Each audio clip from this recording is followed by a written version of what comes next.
প্রিয় শিক্ষার্থীরা কেমন আছো সবাই? আশা করছি সবাই ভালো আছো এবং সুস্থ আছো।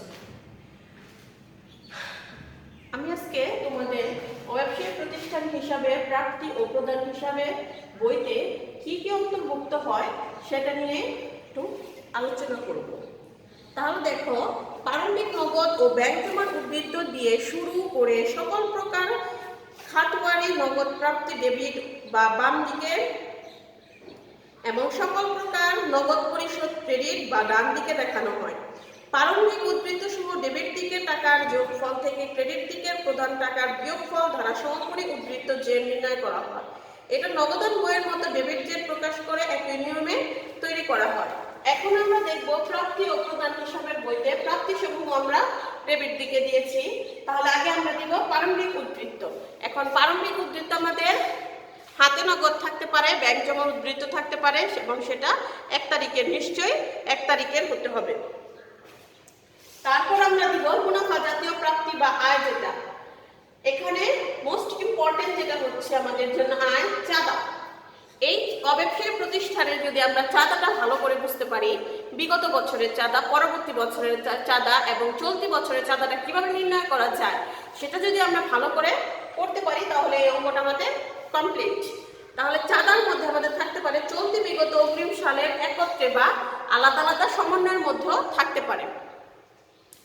তারপর আমরা দিব প্রবেশ ফি, ভর্তি ফিস, লোকার ভাড়া, হল ভাড়া বা বিনোদন ভাড়া, সভা ও সেমিনার থেকে আয়, সাইকেল স্ট্যান্ড ভাড়া, চালান কর, ব্যাডমিন্টন ফিস, ক্যারাম বোর্ড ফিস, বিলিয়ার্ড ফিস, টেনিস ফিস, কার্টুন ফিস, বার পানীয় থেকে মুনাফা, রেস্তোরাঁ থেকে মুনাফা, ক্যান্টিন থেকে মুনাফা, আপ্যায়ন থেকে মুনাফা, লেকচার সেশন থেকে আয়, খাদ্য সামগ্রী ও পানীয় থেকে আয়, বনভোজন ও বিশেষ ভোজন থেকে আয়, চা চক্র হতে মুনাফা, খাদ্য সামগ্রী ও পানীয় বিক্রয়, নাটকের টিকিট বিক্রয়, বিচিত্র অনুষ্ঠানের টিকিট বিক্রয়, চ্যারিটি শো থেকে প্রাপ্তি, টেলিফোন কল থেকে প্রাপ্তি, ম্যাগাজিন ও প্রকাশনার বিজ্ঞাপন হতে প্রাপ্তি, পুরাতন কাগজ বিক্রয়, বিনিয়োগের লগ্নির সুদ বা লভ্যাংশ, ব্যাংক জমার সুদ, স্থায়ী আমানতের সুদ বা বিবিধ আয়।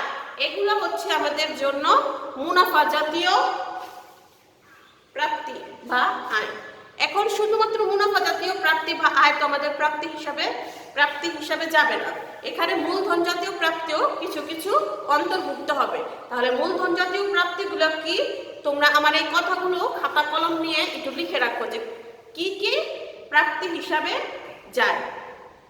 মূলধন জাতীয় প্রাপ্তি থেকে আমরা কোনো প্রতিষ্ঠান থেকে আমাদের যদি কোনো বড় অঙ্কের অনুদান দেয় বা বড় অঙ্কের কোনো এককালীন টাকা, আজীবন সভ্যের চাঁদা, বিলকিত দশ দৌলত, পুরাতন স্থায়ী সম্পদ বিক্রয়, ঋণ বা কর্য গ্রহণ, বিনিয়োগ বিক্রয়, এইগুলো হচ্ছে মূলধন জাতীয় আয় আমাদের জন্য।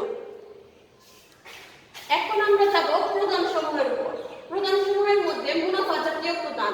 মুনাফা জাতীয় প্রদানগুলোর মধ্যে আমরা সবাই জানি যে বেতন, মজুরি, তারপর সকল ধরনের খরচ যেটা আছে, সচিবের সম্মানী, উৎসব ভাতা, বোনাস, ভাড়া প্রদান, ছাপামণিহারীয় মুদ্রণ, ডাক্তার, টেলিফোন, পানি, বিদ্যুৎ, অন্যান্য উপযোগ খরচ, খাজনা ও ভূমি কর, কর ও বিকর, অফিস খরচ, মেরামত ও রক্ষণাবেক্ষণ খরচ, সভা ও সেমিনার খরচ, সংবাদপত্র ও সাময়িকী ক্রয়, প্রচার ও বিজ্ঞাপন, ম্যাগাজিন প্রকাশনা খরচ, নাটক খরচ, বিভিন্ন দিবস পালন, দান খয়রাত, খাদ্য বস্ত্র ও ত্রাণ বিতরণ, খাদ্য সামগ্রী ও পানীয় ক্রয়, কল্যাণ ও পুনর্বাসন খরচ, আপ্যায়ন খরচ, বার্ষিক ভোজ খরচ, টুর্নামেন্ট খরচ বা ফি, খেলাধুলার খরচ, পুরস্কার খরচ, ঋণের সুদ প্রদান, বিবিধ খরচ।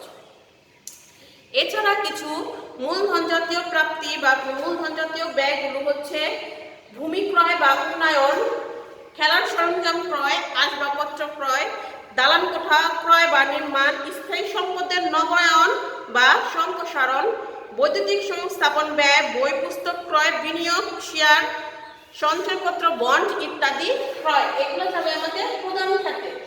দেন আমরা প্রাপ্তি সমূহের মোট টাকাটা যোগ করব। যোগ করার পর প্রাপ্তি থেকে প্রদান সমূহ মাইনাস করার পর আমাদের যেটা থাকবে, যে টাকার ডিফারেন্স থাকবে, সেটা আমাদের জন্য হবে সমাপনী উদ্বৃত্ত। আশা করি তোমরা এটা সবাই বুঝতে পেরেছো। এখন আমরা আয় ও ব্যয় বিবরণীতে কি কি যায় সেটা নিয়ে তোমাদের সামনে একটু আলোচনা করব।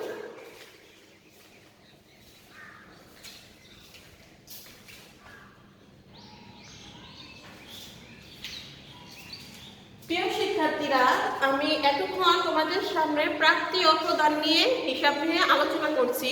এখন আমি আলোচনা করব আয় ব্যয় বিবরণীর হিসাব নিয়ে। আয় ব্যয় হিসাব প্রস্তুত করার ক্ষেত্রে আমাদের যে বিষয়গুলো মনে রাখতে হবে সেগুলো হচ্ছে, আয় ব্যয় হিসাবের শিরোনামের উপর অব্যবসায়ী প্রতিষ্ঠানের নাম ও তার নিচে আয় ব্যয় হিসাব এবং তার নিচে যে সময়ের জন্য আয় ব্যয় হিসাব প্রস্তুত করতে হয় সেই সময়টা অবশ্যই লিখতে হবে। আয় ব্যয় হিসাবকে দুই দিকে বিভক্ত করতে হবে, বাম দিকে ডেবিট, ডান দিকে ক্রেডিট লিখতে হবে। এই হিসাবের ব্যয়গুলোকে ডেবিট দিকে এবং আয়গুলোকে ক্রেডিট দিকে লিখতে হবে।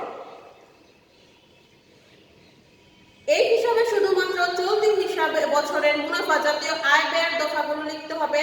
সংশ্লিষ্ট বছরের বকেয়া আয় ব্যয় সমন্বয় করে এই হিসাব লিখতে হবে। সংশ্লিষ্ট বছরের স্থায়ী সম্পদের উপর অবচয়জনিত খরচ সমন্বয় করে দেখাতে হবে। হিসাব বছরের পূর্ববর্তী ও পরবর্তী আয় ব্যয় হিসাবে আসবে না। আয় ব্যয় হিসাবের উদ্ধৃত নির্ণয় করতে হয়। ক্রেডিট উদ্ধৃতিকে ব্যয় অতিরিক্ত আয় এবং ডেবিট উদ্ধৃতিকে আয় অতিরিক্ত ব্যয় বলা হয়। এখন আমরা দেখব আয় সমূহের কি কি যায়। ফার্স্ট, মুনাফা জাতীয় প্রাপ্তি বা আয়। চাঁদাটা আমাদের চলতি বছরের প্রাপ্তি ও বকেয়া, এখানে আয় ব্যয়ের সাথে যোগ হবে। চলতি বছরের যেটা পাবো, চলতি বছরের প্রাপ্তি প্লাস চলতি বছরের যে বকেয়াটা, সেটা আমরা চাঁদার সাথে যোগ করে দিব। দেন প্রবেশ ফি, ভর্তি ফিস, লকার ভাড়া, হল ভাড়া, সভা ও সেমিনার থেকে আয়, চারণ কর, ব্যাডমিন্টন ফিস, ক্যারাম বোর্ড ফিস, বিলিয়ার্ড ফিস, টেনিস ফিস, কার্টুন ফিস, বার বা পানীয় থেকে মুনাফা, রেস্তোরাঁ থেকে মুনাফা, ক্যান্টিন থেকে মুনাফা, আপ্যায়ন থেকে মুনাফা, লেকচার সেশন থেকে আয়, খাদ্য সামগ্রী ও পানীয় থেকে আয়, বনভোজন ও বিশেষ ভোজন থেকে আয়, চা চক্র হতে মুনাফা, খাদ্য সামগ্রী ও পানীয় বিক্রয়, নাটকের টিকিট বিক্রয়, বিচিত্র অনুষ্ঠানের টিকিট বিক্রয়, চ্যারিটি শো থেকে প্রাপ্তি, টেলিফোন কল থেকে প্রাপ্তি, ম্যাগাজিন ও প্রকাশনার বিজ্ঞাপন থেকে প্রাপ্তি, পুরাতন কাগজ বিক্রয়, বিনিয়োগের লগ্নির সুদ ও লভ্যাংশ, ব্যাংক জমার সুদ, স্থায়ী আমানতের সুদ, স্থায়ী আমানতের বিক্রয় হতে মুনাফা ও অন্য আয়। এগুলো দিব আমরা আয় সাইডে, ক্রেডিট সাইডে। আর ব্যয় পাশে হবে ব্যয় সমূহের মধ্যে বেতন, মজুরি, ভাড়া। চলতি বছরের প্রদত্ত প্রদেয় বা এক বছরের সমান, উৎসব ভাতা, বোনাস, ভাড়া প্রদান, ছাপা মণিহারি খরচ, ডাক ও তার টেলিফোন, পানি, বিদ্যুৎ, অন্য উপযোগ খরচ, খাজনা, ভূমি কর, কর ও বিকর, অফিস খরচ, মেরামত ও রক্ষণাবেক্ষণ, সভা ও সেমিনার খরচ, সংবাদপত্র ও সাময়িকী ক্রয়, প্রচার ও বিজ্ঞাপন, ম্যাগাজিন, প্রকাশনা খরচ, নাটক খরচ, বিভিন্ন দিবস পালন। দান খয়রাত, খাদ্য ও বস্ত্র ত্রাণ বিতরণ, কল্যাণ ও পুনর্বাসন খরচ, খাদ্য সামগ্রী ও পানীয় ক্রয়, আপ্যায়ন খরচ, বার্ষিক বোস খরচ, টুর্নামেন্ট ফি খরচ, খেলাধুলা খরচ, পুরস্কার খরচ, ঋণের সুদ, স্থায়ী সম্পদ বিক্রয়জনিত লোকসান বা ক্ষতি, সকল স্থায়ী সম্পদের অপচয়, বিবিধ খরচ। এই আয় থেকে আমরা যখন ব্যয়গুলো বাদ দিব তখন ব্যয় অতিরিক্ত আয় মূলধন তহবিলে স্থানান্তরিত হবে। যদি ক্রেডিট বেশি হয় সকল খরচ চলতি বছরের এবং এক বছরের সমান অবশ্যই হবে।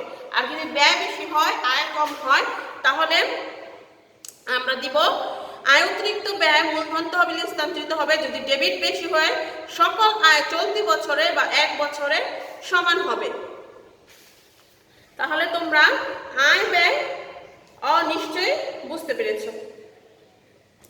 তারপর আমাদের অব্যবসায়ী প্রতিষ্ঠানে যা লাগবে সেটা হচ্ছে, এটা আমি আগেও তোমাদের পড়িয়েছি, প্রারম্ভিক মূলধন। যদি অঙ্কের ভিতরে প্রারম্ভিক মূলধনটা দেওয়া না থাকে, অব্যবসায়ী প্রতিষ্ঠানের মূলধনকে মূলধন তহবিল বলা হয়। এটা আমরা সবাই জানি যে মূলধনকে কি বলা হয়, মূলধন তহবিল বলা হয়। বছরের প্রথম তারিখে সম্পদ হতে ওই তারিখের দায় দেনা বাদ দিলে মূলধন তহবিল পাওয়া যায়। এটা তো তোমরা সবাই জানো। আমি আবার লিখে দিচ্ছি যে 1 তারিখে সম্পদ থেকে 1 তারিখের দায় বাদ দিলে আমরা পাবো প্রারম্ভিক মূলধন, আর ওটাই হচ্ছে আমাদের জন্য মূলধন তহবিল।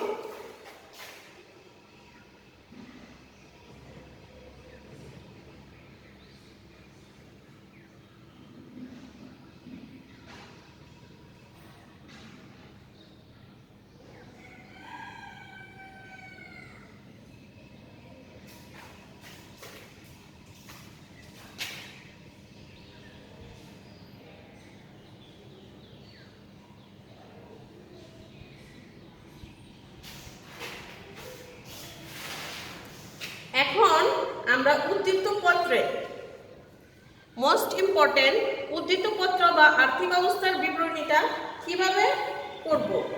আর্থিক অবস্থার বিবরণী সকল প্রকার অব্যবসায়ী প্রতিষ্ঠান বা ব্যবসায়িক প্রতিষ্ঠানে আর্থিক অবস্থা অবশ্যই নিরূপণ করতে হয়।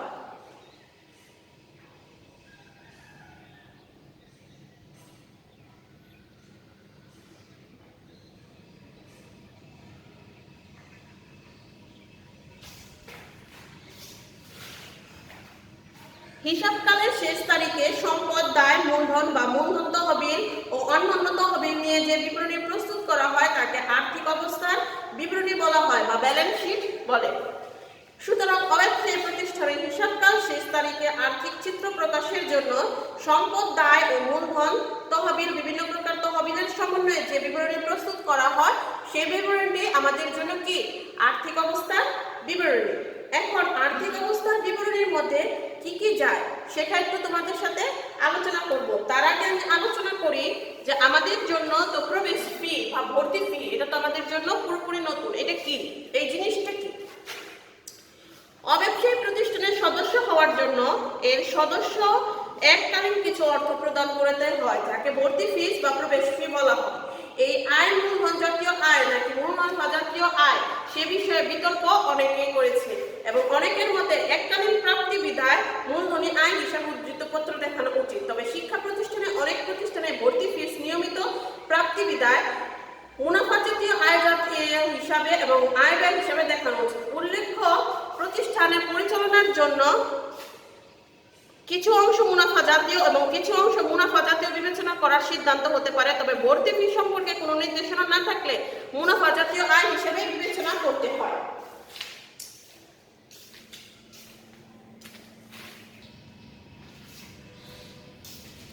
তারপর আছে দেখো অনুদান।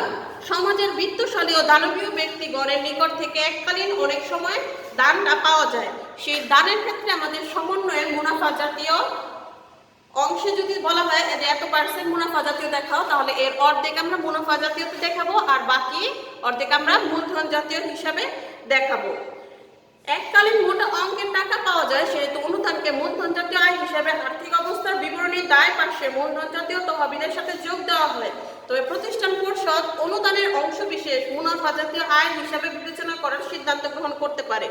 তবে কোনো নির্দিষ্ট উদ্দেশ্যে যেমন লাইব্রেরির জন্য বা বৃত্তির জন্য বা ত্রাণের জন্য ব্যবসায়ের জন্য অনুদান পাওয়া গেলে ইহা বিশেষ তহবিল হিসাবে দায়ের দিকে দেখাতে হয়।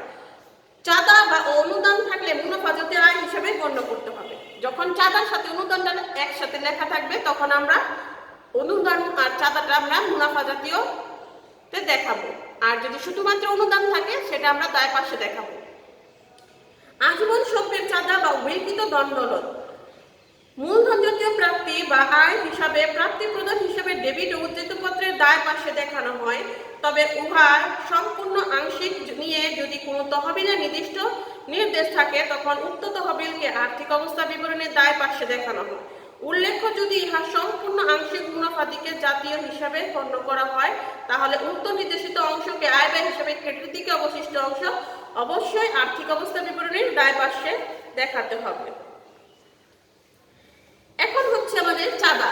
অব্যবসায়ী প্রতিষ্ঠানের স্বাভাবিক কার্যবলী পরিচালনার জন্য সদস্যদের নিকট হতে সাপ্তাহিক, মাসিক ও বার্ষিক হারে নিয়মিতভাবে প্রাপ্ত অর্থকে চাঁদা বলে। ইহা মুনাফা জাতীয় প্রতিষ্ঠানের প্রধান আয়ের উৎস।